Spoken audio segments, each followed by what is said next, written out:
Hola a todos, ¿qué tal? ¿Cómo estáis? Bienvenidos un día más al canal. Semana del Gran Premio de México, la antepenúltima carrera de la temporada.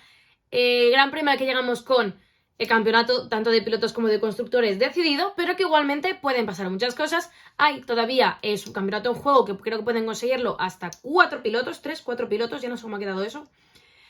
Y también es su campeonato de constructores, aparte de unas cuantas posiciones más. Así que muchas cosas de las que hablar, muchas cosas que pueden pasar en México. Y sin más dilación, vamos con ello.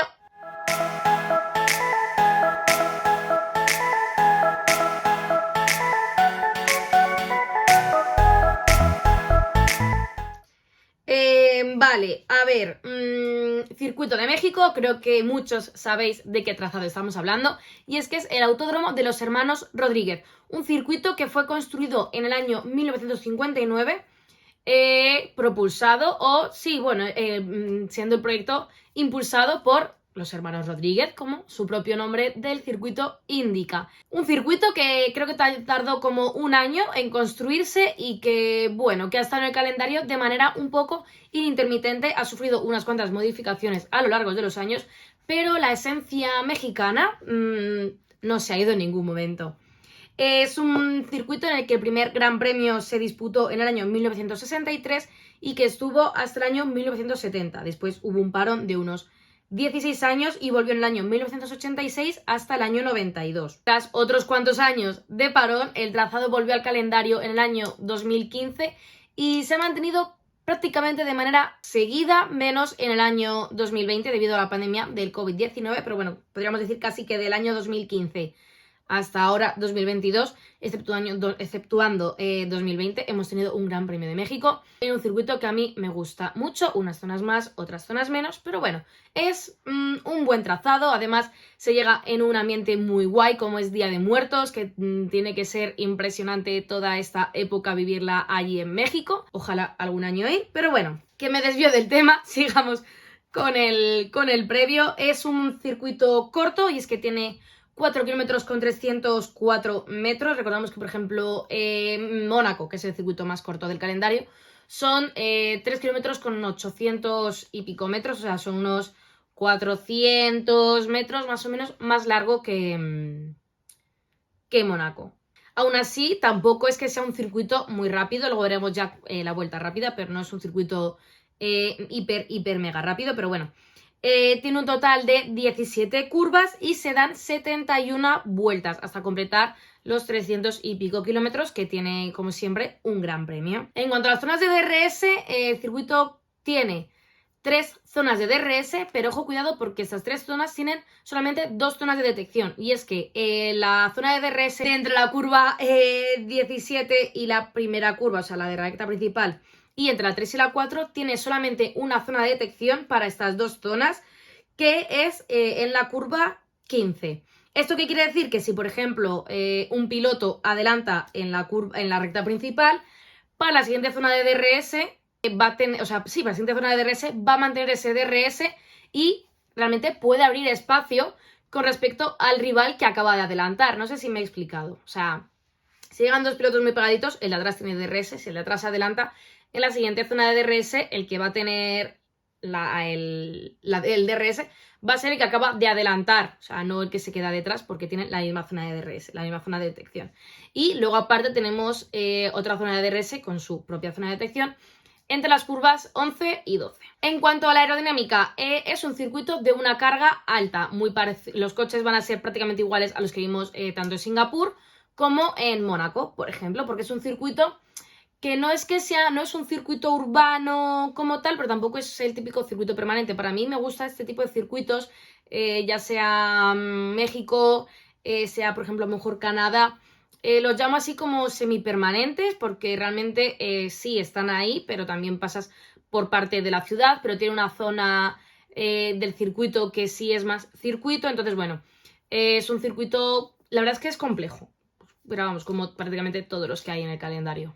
En cuanto a los neumáticos, utilizamos los mismos neumáticos que llevamos al Gran Premio de Miami. No es que sea un trazado muy abrasivo, aunque habrá mucha evolución de pista, porque seguramente alguno podéis corregirme si me equivoco, pero aparte de la Fórmula 1 y creo que la Fórmula E, no hay muchas más competiciones durante el resto del año en este circuito. Entonces es un circuito que va a estar muy sucio durante la primera sesión de entrenamientos libres y tiene que ir, pues eso, pues limpiándose con el paso del fin de semana. Entonces eso va a significar de cara a la quali que va a haber mucha evolución de pista desde el primero que salga hasta el último que cruce la meta, cosa que para la pole es muy importante. Los neumáticos, creo que no he llegado a decirlos, llevamos el C2, C3 y C4, ya has dicho, los mismos que llevamos a Estados Unidos. Y en cuanto a la frenada, un circuito de una frenada media. Tenemos unas zonas relativamente rápidas, como pueden ser las rectas, y las curvas son curvas bastante cerradas. O sea, no es que sea un circuito de curvas rápidas, es un circuito relativamente lento. El año pasado la estrategia ganadora fue una parada, salida con neumático medio y después montar un neumático duro y tirar para adelante. Muy pocos montaron el neumático blando para la salida, como por ejemplo fue Esteban Ocon. Y bueno, luego hubo pilotos como Bottas que la liaron un poquito e hicieron 4 paradas. Pero bueno, Bottas acá. El año pasado Bottas tampoco es que tuviese una muy buena carrera de México, la verdad. Hay una cosa, una condición, por decirlo de alguna manera, del Gran Premio de México que suele afectar un poco tanto a los pilotos como también a los motores en este caso, y es que se trata de creo que es el circuito que tiene una altitud con respecto al mar, es el circuito más alto. Entonces, claro, el tema del oxígeno en esa zona es el oxígeno al final, cuanto más alto estás, menos oxígeno tienes, ¿vale? Esto es de cajón. Entonces, siempre se ha dicho que esta altitud con respecto al mar puede ser compleja y puede hacer sufrir tanto a los pilotos como al final a los motores. Supongo que es una condición que no te afecta tanto si vives a lo mejor ahí de manera permanente como si no. Entonces, bueno, siempre se ha dicho que es un factor a tener en cuenta de cara a las roturas de motor que pueda haber durante la carrera. Hablando de la vuelta rápida, se trata de una vuelta rápida de 1.17.774 conseguida por Valtteri Bottas el año pasado, que bueno, hizo unas últimas paradas para llevarse esa vuelta rápida y que en este caso no se la llevase Max Verstappen. Y bueno, era rascar un puntito que Bottas no se llevó porque quedó fuera del top 10, pero era un punto que no se llevaba Max Verstappen. En cuanto a las estadísticas, el piloto con más victorias en este trazado es Max Verstappen con 3 victorias.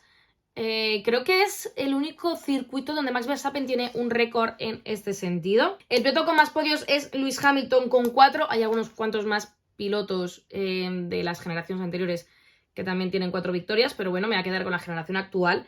Y en cuanto a las poles, el piloto con más poles es Jim Clark, que tiene 4. Verstappen nunca ha conseguido una pole en el trazado mexicano. Es verdad que lo que hemos dicho es el que tiene más victorias en este sentido, tiene 3 victorias, pero nunca ha ganado desde la pole. Esto me lleva a hablar de si ganase desde la pole en México, en los últimos años desde su regreso al calendario, es decir, desde 2015, solamente en 2015 y 2016 se ha ganado saliendo desde la pole, fue el caso de Nico Rosberg y de Lewis Hamilton. El resto de años se ha ganado saliendo o segundo o tercero. Entonces, realmente la pole como tal no es mega importante, es un circuito en el que yo creo que se va a poder adelantar. Entonces, bueno, veremos qué es lo que sucede, quién llega más fuerte. A mi parecer, creo que debería ser un circuito, al ser de más curvas lentas y demás, que favoreciese más a Ferrari que a Red Bull, pero sinceramente Red Bull está imbatible en todas partes. Recordemos que llevan 8 victorias consecutivas y no gana un coche que no sea Red Bull desde el Gran Premio de Austria, vaya por el mes de julio. El año pasado ya vimos una gran fiesta porque Checo Pérez subió al podio y sinceramente no me importaría que ganase Checo Pérez en su circuito de casa. Porque visto lo visto y sabiendo que Ferrari no va a conseguirlo, es verdad que me encantaría que ganase Ferrari, que volviesen a ganar una carrera y por qué no decirlo, que ganase Carlos, pero ya visto lo visto, está complicado. Yo no sé, que gane Checo también tendría como un significado especial, sobre todo para todos los mexicanos que van a estar allí. Entonces, bueno, vamos a ver los horarios, que son muy parecidos a los del fin de semana pasado en Austin. Empecemos con el horario peninsular español, como siempre. Cada sesión, ya aviso, cada sesión es una hora distinta. No se repite ningún horario. Los primeros entrenamientos libres el viernes son a las 8 de la tarde y los segundos entrenamientos libres del viernes a las 11. Los terceros entrenamientos libres del sábado son a las 7 de la tarde y la clasificación a las 10 de la noche. Y luego la carrera a las 9. Es decir, 8, 11, 7, 10, 9. Cada cosa a una hora distinta. A mí esto me da un poco de toque porque no me cuadro nunca con los horarios. Pero bueno, no nos vamos a quejar porque tampoco va a servir de nada.